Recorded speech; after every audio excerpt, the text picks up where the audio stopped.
हरि जी के लावल बेलिया तलाई हरि विदेश गईले हो यारे बेले के पाता पियर रईले के हुआ नाही सी चला के हुआ नाही सी मचिया बैठले तू सासु सरबे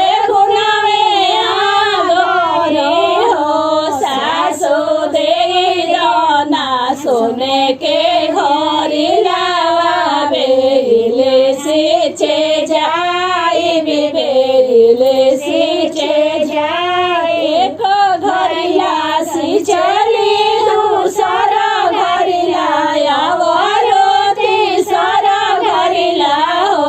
यारे आई गईले हरे जे के सुदिया बेले धैले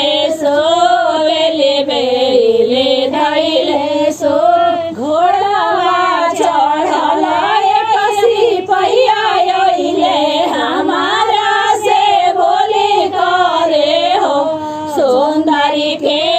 करे हो तो हो धियावा तो के करे पतोया हो के करे पते सुंदरी कवानाया भगवा से बियाहल बेलिया धैले सोवेलु बेलिया धैले अपना ही बाबा के धिया हई ससुर के पतोया हई हो यारे बड़ा रे साहे बाबा के बियाहल बेलिया धैले सोइले बेलिया धैले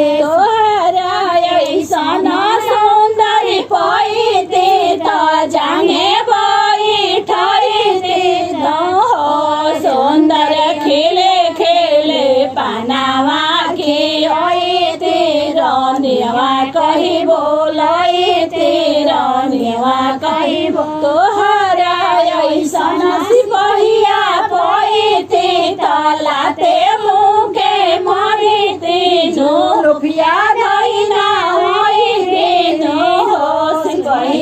बाबा घरे रखे चारावा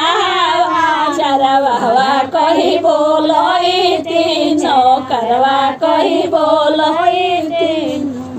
प्रणाम आ धन्यवाद ई वीडियो देखला खातिर। हमार काम यदि रउआ पसंद आवता तो हमार चैनल के जरूर सब्सक्राइब करी और संगे संगे नोटिफिकेशन वाला घंटियों दबा दी। हमार चैनल पर भोजपुरी लोकगीतन के सुनी आ आनंद ली। हम रोज एगो वीडियो के संगे हाजिर बनी। धन्यवाद।